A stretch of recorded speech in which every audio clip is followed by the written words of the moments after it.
Muy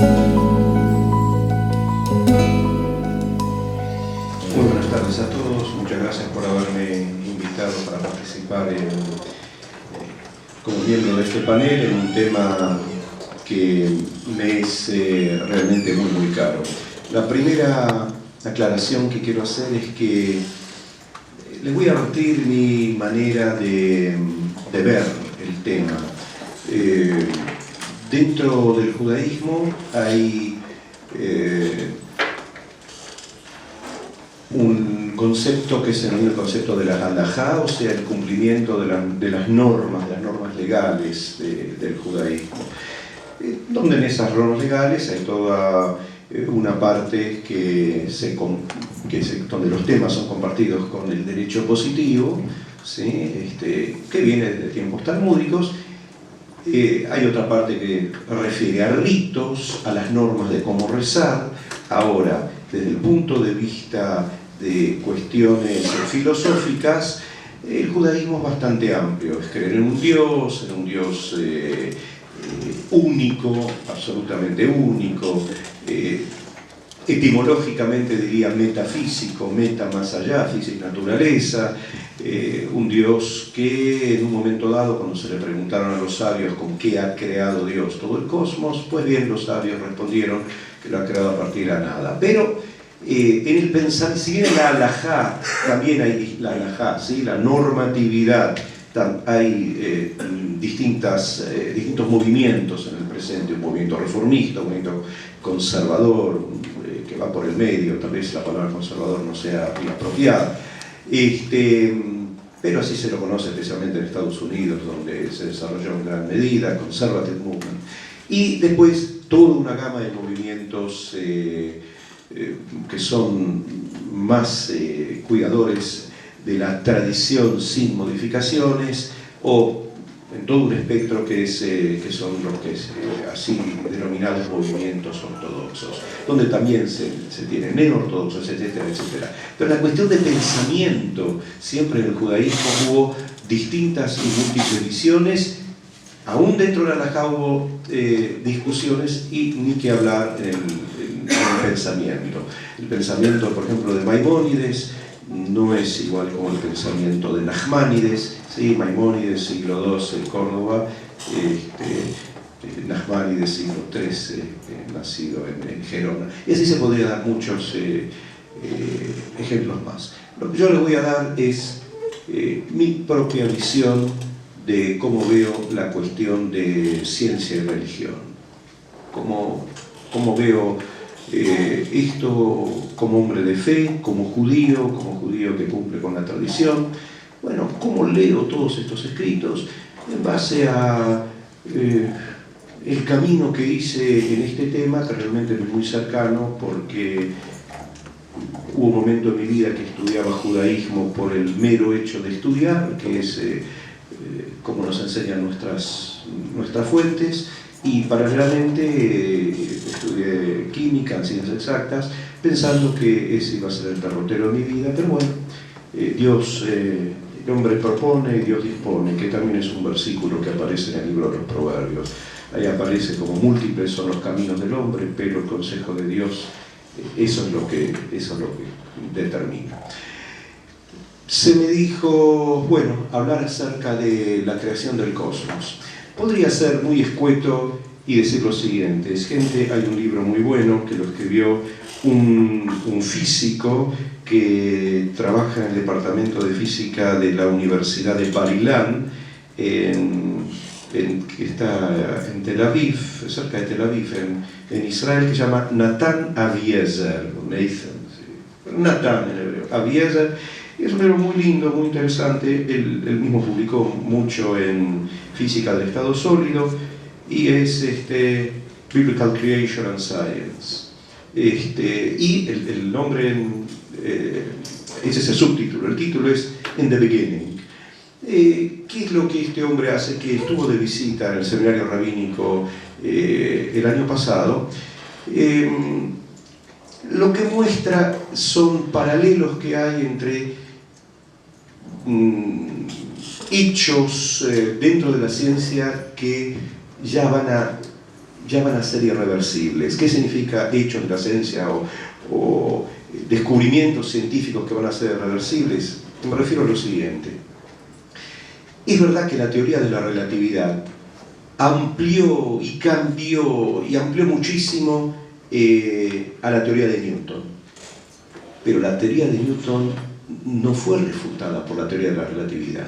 Lo que hizo Einstein fue, tomó esa teoría y la desarrolló mucho más, la amplió mucho más. En una palabra, la hipótesis de él, por ejemplo, es que el Big Bang tiene pruebas tan sólidas de que realmente hubo un Big Bang. Al haber un Big Bang, ya me está confirmando que hubo un principio. Cuidado, que hubo momentos en la filosofía que se pensó que el mundo existía de siempre, etcétera, etcétera. No, acá la física determinó, ¿sí? Y una de las grandes pruebas es la radiación de fondo de los 3 grados Kelvin. ¿Sí? Ustedes saben que descubrieron por casualidad dos físicos que hay una radiación de fondo que sería el eco, por así decir, de ese Big Bang, esa gran explosión. En una palabra, hubo un inicio, hubo un génesis, o como dice el versículo bíblico, hubo un Bereshit. Y después se nos habla, por ejemplo, de los 6 días, ¿sí? De los 6 días de la creación. El séptimo Dios dejó de crear. ¿Y cómo puede ser? ¿Cómo fueron esos días? Un momento, es muy simple. Esos días, por la teoría misma de la relatividad, si es que para ese desarrollo se puede aplicar teoría de la relatividad, si se pueden aplicar las leyes de física, la física que conocemos hoy, indudablemente una expansión tan rápida del espacio cambió el tiempo. Usted sabe que por relatividad espacio y tiempo están indisolublemente atados. Espacio, tiempo y materia están indisolublemente relacionados. O sea que hay cosas en este relato que evidentemente tienen que ver con lo que la ciencia nos dice. Ahora, no me quiero detener en esto, porque para esto está este libro que está traducido también al castellano. Lo tenemos en varias versiones, en el seminario rabínico, la versión castellana, no sé lo que pasó.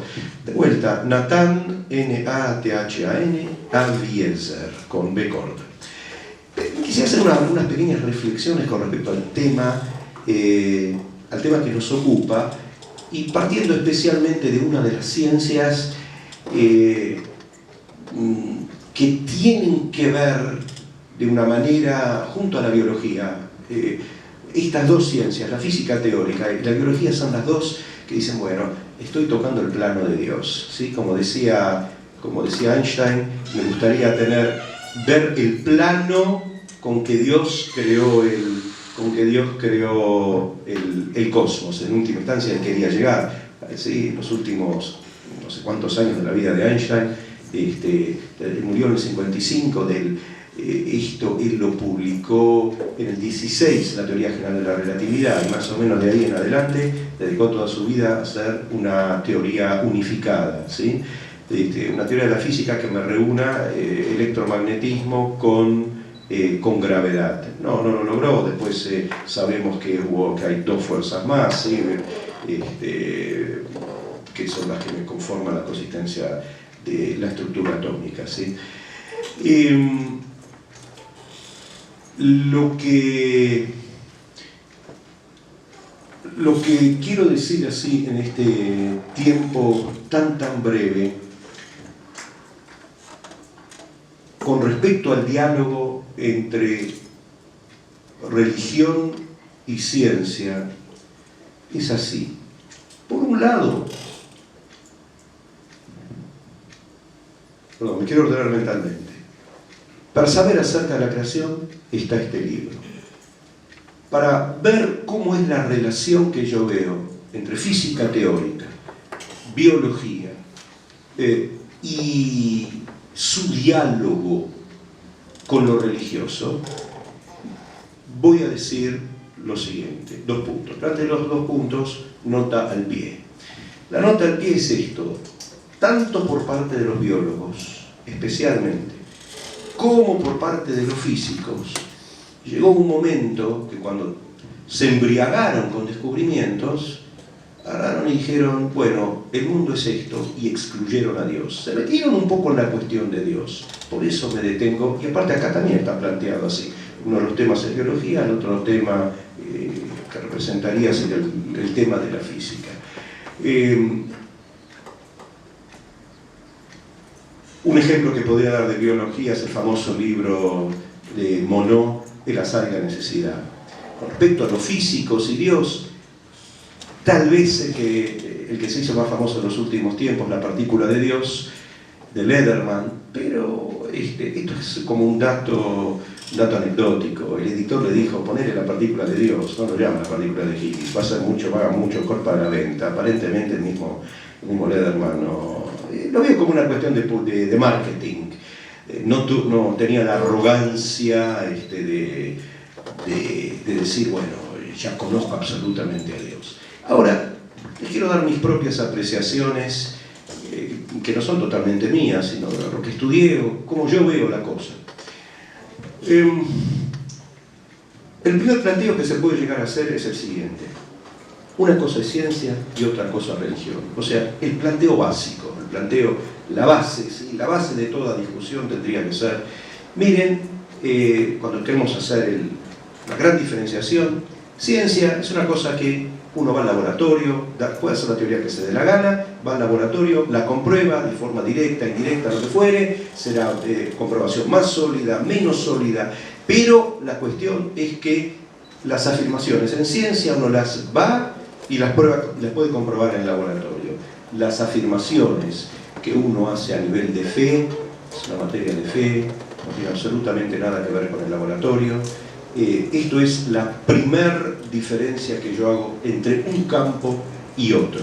Y que es verdad, pero cuidado, cuando yo hablo de fe, no estoy hablando de Dios solamente, estoy hablando de todas aquellas cosas que nosotros hacemos porque creemos que son así, empezando por los valores.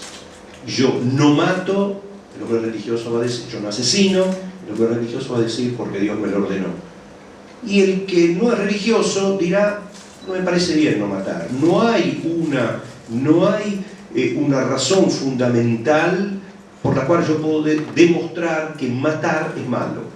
La primera vez que escuché este planteo fue de un profesor en Israel que se llamaba Yeshayahu Leibovich, y que era una persona realmente muy erudita, y el ejemplo que él daba era este. En la Segunda Guerra Mundial, una vez, abriendo el diario, en una página decía que el general Toho en Japón decía, nosotros luchamos para que la bandera, el sol naciente, pueda dominar y flamear por media tierra, por medio planeta.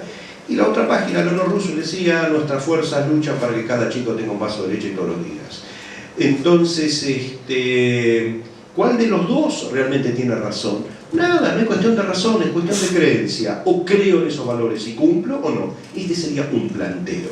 Bueno, me parece un planteo muy interesante. Ciencia es aquello que podés comprobar en el laboratorio. Cuidado, que después cuando empezamos a afinar la cosa, vemos que la diferenciación no es tan abierta, no es tan... hay momentos en que la ciencia y la religión es como si se acercasen, utilizando el concepto de beso en hebreo, que significa unirse, juntarse, ¿sí? Como si las dos se besasen. Les voy a dar un ejemplo de algo.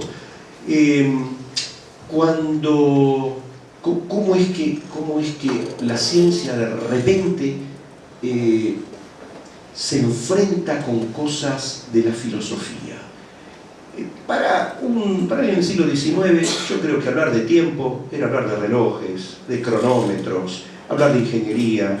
Pienso en la ciencia tipo los libros que hacía, tengo un libro muy lindo que tal vez ustedes conozcan, de mi tiempo, pero está muy bien didácticamente, de Fernández y Galoni, pero los trabajos prácticos en la Facultad de Ingeniería. Este libro debe tener como 60 años.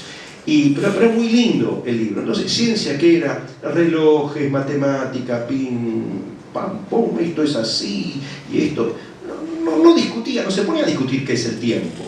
Sin embargo, cuando la física del siglo XIX empieza a tambalear, porque se dan cuenta que hay algo raro que está pasando. No es que está todo ordenado, no es que la sabemos toda, porque los físicos en el siglo XIX muchos pensaban la física está terminada. de repente apareció la historia de la teoría de la relatividad. Hagan un ejercicio, lean, hay traducciones en castellano, de el artículo de Einstein sobre relatividad de 1905, el primero de la electrodinámica de los cuerpos en movimiento. Lean, no hay que ser un matemático ni un físico para entender las primeras 2 páginas de la introducción. Parece un estudio de qué es el tiempo filosóficamente hablando, porque me hace todo un análisis qué significa la simultaneidad. Es verdad que me habla de relojes, es verdad que me habla de mediciones, es verdad, y después aparecen las ecuaciones y todo lo que usted quiera. Pero en principio es como que hay un toque, un touch de un tema que es tremendo. El tema, ¿qué significa lo simultáneo? ¿Qué significa la simultaneidad? Después avanzamos en el siglo XX y de repente aparecen teorías que no se entienden para nada. La relatividad sigue su desarrollo, se mete con una matemática muy difícil que es matemática de tensores y empiezan a manejar conceptos que antes nosotros creíamos que esos conceptos eran desde el punto de vista del conocimiento más profundo, eran totalmente claros u obvios, pero porque la arrogancia del positivismo, estoy hablando a nivel muy personal, lo que yo sentí, yo buscaba a Dios también en las ecuaciones, entonces la arrogancia del positivismo, ¿verdad? Por ejemplo, claro, hay 2 cargas, la carga negativa y la carga positiva. ¿Y qué son?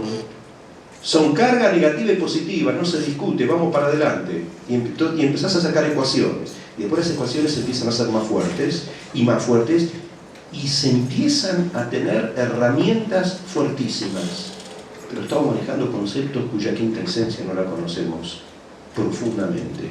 Y cuando de repente te das cuenta que el espacio no es el espacio euclidiano de tres dimensiones, sino de 4.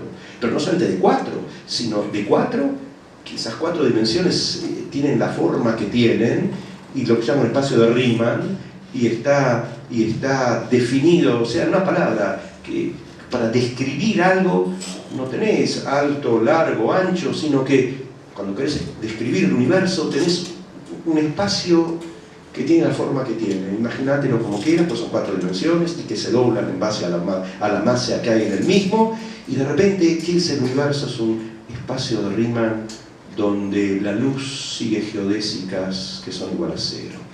Qué lindo que suena, pero ¿qué significa todo esto? Un gran físico en Estados Unidos que se llamó Victor Weisskopf, y él decía, están las ecuaciones ahí, pero ¿qué significan? Después tenemos otra cosa. Empezamos a... Todo fue el principio del siglo XX. Empezamos con la mecánica cuántica. Bien, la mecánica cuántica, por un lado estaban las ecuaciones, nadie entendía por qué, parecía, o sea, como tocar algo detrás de un velo, porque de repente se le ocurrió a alguien, planteemos esta ecuación, y de repente la ecuación funciona. Eran ecuaciones que no salían de un pensamiento lógico, estructural, mecanicista, como era en el siglo XIX. La mecánica celeste y los lagrangianos y qué sé yo, y todo bien y estructurado, y tenés este principio te explica todo, y de repente lo querés aplicar en los átomos, y ni que hablar cuando entras en la estructura del átomo. ¿Qué es esto? ¿Qué es esto? En base a relatividad y mecánica cuántica, sabemos que desde los principios de la mecánica cuántica, pero también por inferencias de cuestiones de la relatividad, sabemos que la luz, que el campo electromagnético se mueve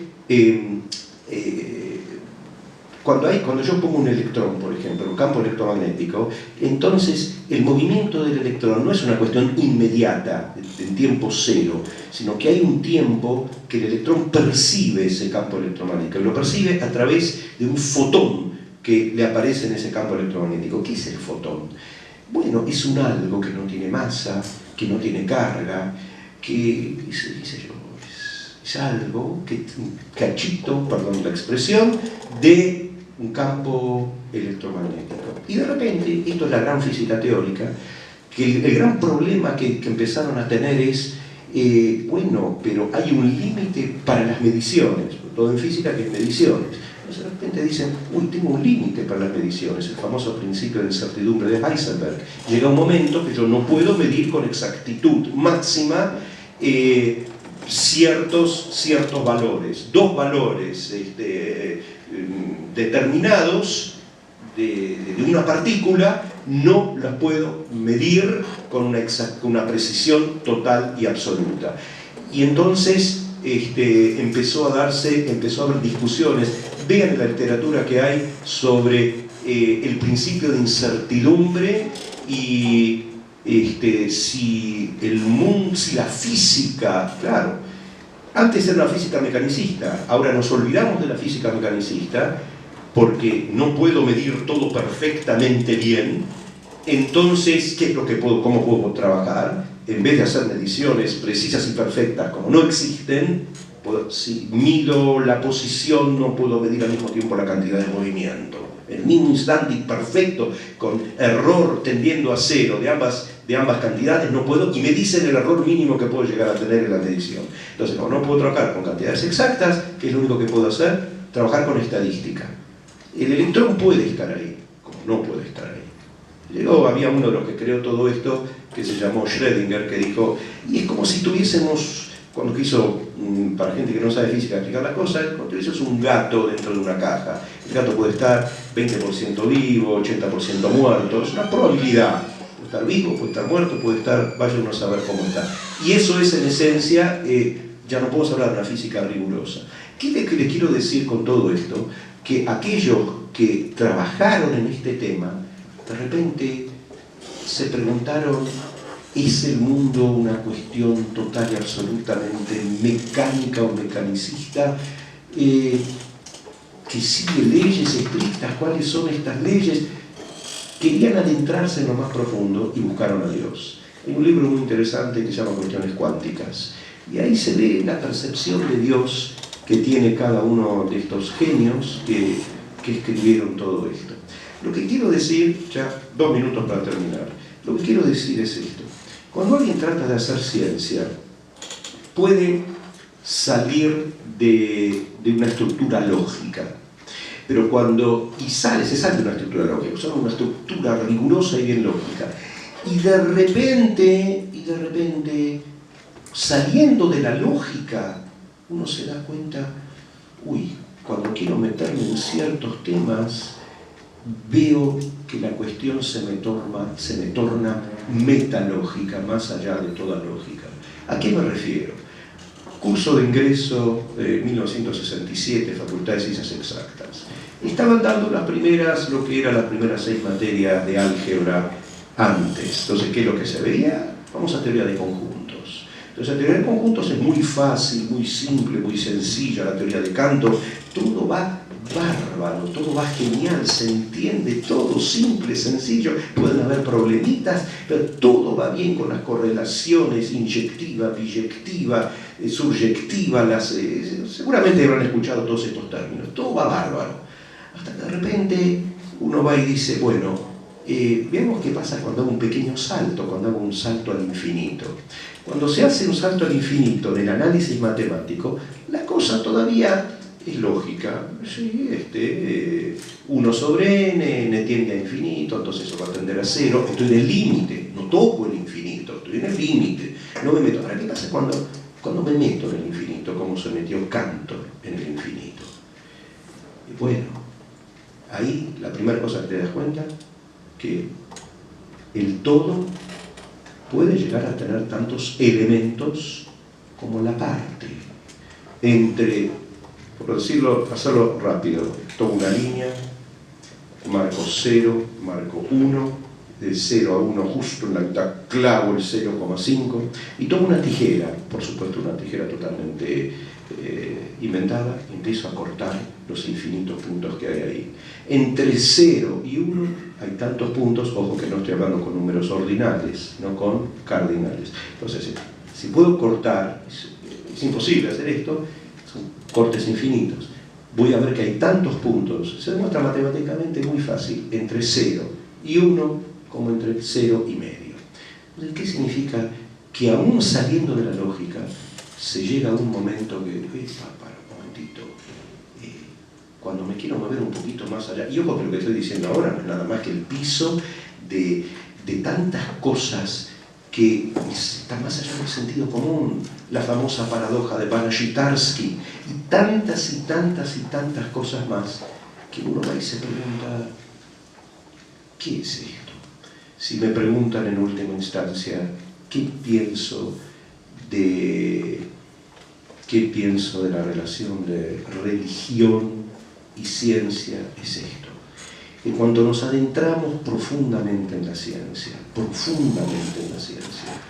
nunca, esta es mi manera, lo que me digo a mí mismo, jamás olvidarse de la humildad, de darnos cuenta que sabemos, y apenas sabemos una gotita del océano.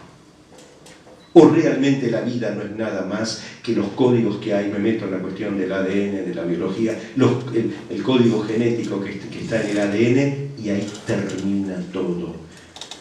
Yo creo que el parámetro de la humildad es la llave para evitar la arrogancia de pensar lo puedo todo, número 1.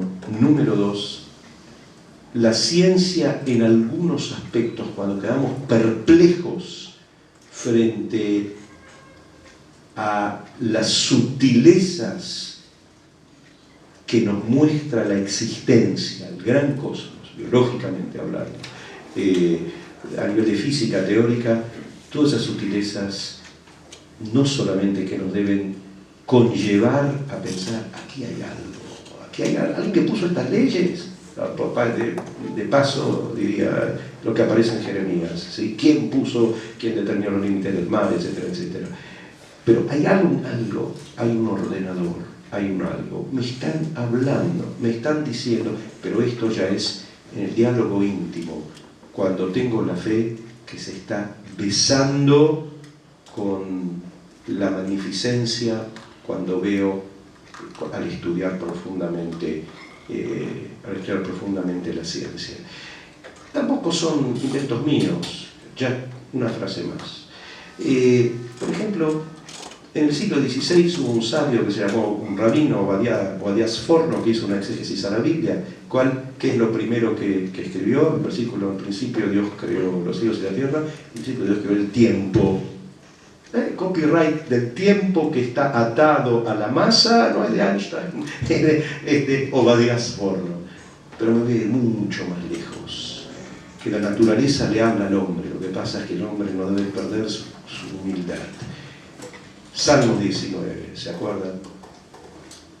Los cielos, Hashamayim mesaprim kvod el, los cielos relatan la magnificencia de Dios. Y el hecho de sus manos, nos están diciendo los cielos. Perdónenme los hebraísmos, pero me resulta más fácil empezar en hebreo y seguir en castellano, que cuando digo voy en castellano la memoria me falla. Bueno, muchas gracias por la atención.